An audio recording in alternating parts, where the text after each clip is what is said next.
Hello everyone, चलो हिंदी सीखे में आप सबका स्वागत करती मैं विशालाक्षी। 10th क्लास के సెకండ్ లాంగ్వేజ్లోని మనం already first lesson second lesson complete చేసుకున్నాం. లెసన్ చదివాం, దాని గ్రామర్ పార్ట్ కూడా మనం పూర్తి చేసుకున్నాం. ఇవాళ మనం థర్డ్ లెసన్ హమ్ భారత్వాసి ఆర్పి నిశంక్ ద్వారా రచించిన కవిత హమ్ భారత్వాసి దాన్ని మొదలు పెడదాం. ఇవాళ మనం దాని ఇంట్రొడక్షన్, కవి పరిచయం, తర్వాత అది ఏ ఉద్దేశంతో ఈ కవితని రాయబడింది అనేది మనం తెలుసుకుందాం. రైట్, తర్వాత మనం నెక్స్ట్ ఎపిసోడ్లో ఆ పద్యం చదివి ఆ కవితని చదివి దాని అర్థాన్ని తర్వాత గ్రామర్ పార్ట్ని మనం చేసుకుందాం అన్నమాట. हम भारतवासी कविता के कवि पेरू आरपी निशंक. प्रस्तुत कविता के कवि रमेश पोखरियाल निशंक हैं. आरपी अंटे रमेश पोखरियाल निशंक. यह कविता इनकी मातृभूमि के लिए संग्रह से ली गई है. అంటే ఆ కలెక్షన్లోంచి మాతృభూమి కే లియే అనే పెద్ద రచనలోంచి హమ్ భారత్వాసి అనేది మనకు ఒక చిన్న భాగాన్ని తీసుకున్నాం అన్నమాట. ये आधुनिक हिंदी साहित्यकारों में विशिष्ट स्थान रखते हैं. ఆధునిక హిందీ సాహిత్యంలో ఈయన స్థానం చాలా విశిష్టమైనది. इनकी रचनाओं का मुख्य प्रतिपाद्य देशभक्ति है. ఈయన ఎక్కువగా దేశభక్తి మీద రచిస్తూ ఉంటారన్నమాట. ఈయన రాసిన రచనల పేరు మనం చదువుతాం. इन्होंने समर्पण, नवंकुर, मुझे विधाता बनना है, तुम भी मेरे साथ चलो, जीवन पथ में कोई मुश्किल नहीं आदि चर्चित काव्य रचनाएं लिखी हैं. ఈయన రాసిన చాలా ఫేమస్ అయిన రచనల పేరేంటి? సమర్పణ్, నవంకుర్, ముझे విధాతా బన్నా హై, तुम भी मेरे साथ चलो, जीवन पथ में कोई मुश्किल नहीं అనేవి ఈయనవి ముఖ్యమైన రచనలు. ఆ మాతృభూమి కే లియే రచనలోంచి మనం ఒక చదువుతాం, हम भारतवासी. हम भारतवासी कविता का उद्देश्य और विधा विशेष क्या है ये बात जानेंगे. उद्देश्य ఏమిటి?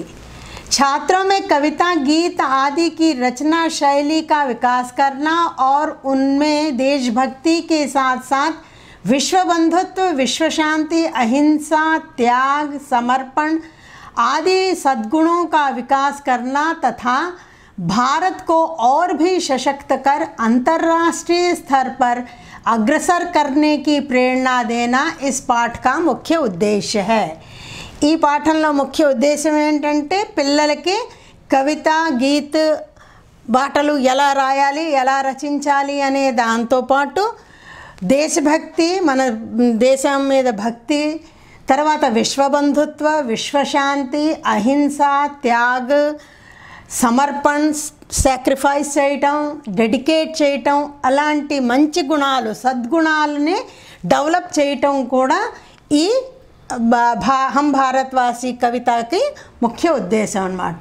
దాంతోపాటు మన భారతదేశాన్ని అంతర్రాష్ట్రీయ స్తర్ ఇంటర్నేషనల్ లెవెల్లో కూడా దాన్ని ఇంకా పై ఎత్తుకి తీసుకెళ్ళాలి అనే ప్రేరణ ఇవ్వటం ఈ పాఠానికి ముఖ్య ఉద్దేశం. విధా విశేష్ అంటే ఇది ఏ రకంగా రాయబడి ఉంది, దీనిలో ఏమేమిటి ఉన్నాయి అనేది, ఏ విధలో రాసింది అనేది తెలుసుకుంటాం అన్నమాట. प्रस्तुत कविता देशभक्ति की भावना पर आधारित है. देशभक्ति दिन मुख्य उद्देश्य. वह गेय कविता है అంటే ఈ చక్కగా ఈ కవితని మనం పాడుకోవచ్చు. इसमें तुकांत शब्द प्रथम प्रेरणार्थक क्रिया और सामान्य भविष्य में है. यह कविता बच्चों में सत्य, अहिंसा, त्याग और समर्पण की भावना को जागृत कर उन्हें विश्व बंधुत्व की ओर कदम बढ़ाने की प्रेरणा देता है. इसमें तुकांत అంటే ప్రతి లైన్లోని ఆఖరి వర్డ్ని తుకాంత్ అంటాం అన్నమాట. అంత అంత అంటే లాస్ట్ వర్డ్ తుకాంత్. మీరు కవిత చదివితే మీకు తెలుస్తుంది. దిఖాయేంగే, బరసాయేంగే, సరసాయేంగే, బనాయేంగే అనే వర్డ్లు వచ్చాయి. సో తుకాంత్ అన్ని వర్డ్స్ కూడా प्रथम प्रेरणार्थक क्रिया और सामान्य भविष्य అంటే సింపుల్ ఫ్యూచర్ టెన్స్ లో ఉన్నది. దాన్ని నేను ఒక ఎగ్జాంపుల్ ద్వారా మీకు ఇక్కడ చెప్తాను అన్నమాట. ఎలా అయితే जैसे कि प्रथम प्रेरणार्थक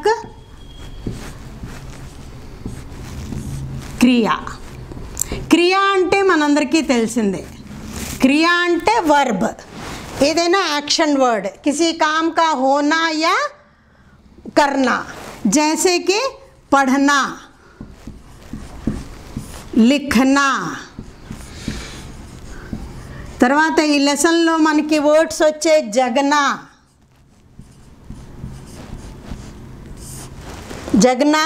देखना, समझना.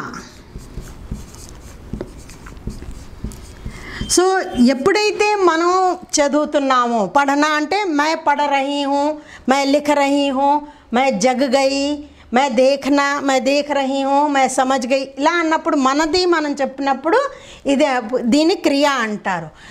నేను ఇంకోటి చేత చదివిస్తున్నాను, పిల్లల చేత చదివిస్తున్నాను, పढ़ना, पढ़ाना, దీన్ని ఏంటంటారు? प्रथम प्रेरणार्थक क्रिया. पढ़ना, पढ़ाना, చదవటం, చదివించటం. लिखना, लिखाना, నేను రాయడం, పిల్లల చేత రాయించటం, लिखाना. జగనా, నేను మేల్కొన్నాను, జగానా, ఎవరినైనా మనం లేపినప్పుడు మేల్కొల్పినప్పుడు జగానా. देखना, दिखाना, मैं चित्र देख रही हूँ, मैंने चित्र दिखाया, दिखाना. చూపించటం, చూడటం, చూపించటం. समझना, నేను అర్థం చేసుకున్నాను, समझाना, ఇంకోళ్ళకి చెప్పటం అన్నమాట. ఇది ये होता है, इनको हम कहते हैं प्रथम प्रेरणार्थक क्रिया. ठीक है. तो ఈ లెసన్లోని ఈ కవితలోని అన్ని లాస్ట్ వర్డ్స్ प्रथम प्रेरणार्थक क्रिया वर्ड्स వచ్చాయి. और क्या आया है? सामान्य भविष्यकाल. भविष्य అంటే ఫ్యూచర్ టెన్స్, సింపుల్ ఫ్యూచర్ టెన్స్లో అన్ని వర్డ్స్ ఉన్నాయి. అదనమాట ఈ కవితలో ఉన్న విధ అది. इसके साथ साथ यहाँ क्या बताया है कि बच्चों में सत्य, अहिंसा, त्याग और समर्पण की भावना को जगाया है. कौन सी भावना? अहिंसा, त्याग, समर्पण अने भावननी వాళ్ళల్లో పెంచడానికి ఈ భారతవాసి హం భారతవాసి పద్యాన్ని కవితని రాయబడింది. నెక్స్ట్ ఎపిసోడ్లో మనం ఈ కవితని చదవడం, దాని అర్థం తెలుసుకోవటం एंड ग्रामर पार्ट ने मना नेर्चुकुंदाम. अगर आपको मेरे वीडियोस पसंद आते हैं तो इसे लाइक कीजिए, शेयर कीजिए और सब्सक्राइब कीजिए. बेल आइकन को दबाना मत भूलिए ताकि आपको नोटिफिकेशन तुरंत मिल सके. धन्यवाद.